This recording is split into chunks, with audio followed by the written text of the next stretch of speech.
नमस्कार सगळ्यांना, माझ्या मिनी ब्लॉगमध्ये सगळ्यांचं स्वागत आहे. तिथं सकाळची सुरुवात झाली आणि सकाळी मेंढ्यांना खुराक टाकून घेतला आहे.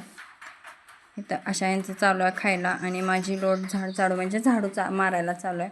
इथं कुटी वगैरे सगळं मी टाकून घेतलं आहे आणि झाडू थोडा राहिला आहे मारायचा.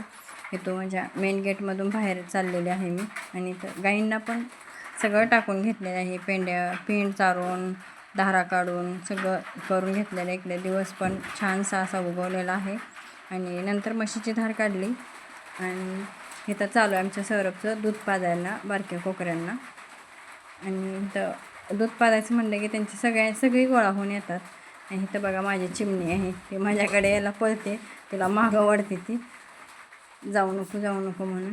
तर इथं बारक्या रेड्या राहिल्या त्या 2 पेंड चारायच्या, त्यांनासुद्धा चारून घेतलेल्या आहे.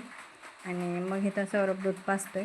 तोपर्यंत आम्ही म्हटलं आम्ही जातो घरी, तू पाजून ये. मग इथं मी रात्री हरभरे भिजू घातलेलं, त्यांना असं वाळत घातले कारण की डाळ करायची आहे. तर चला इथंच व्हिडिओमध्ये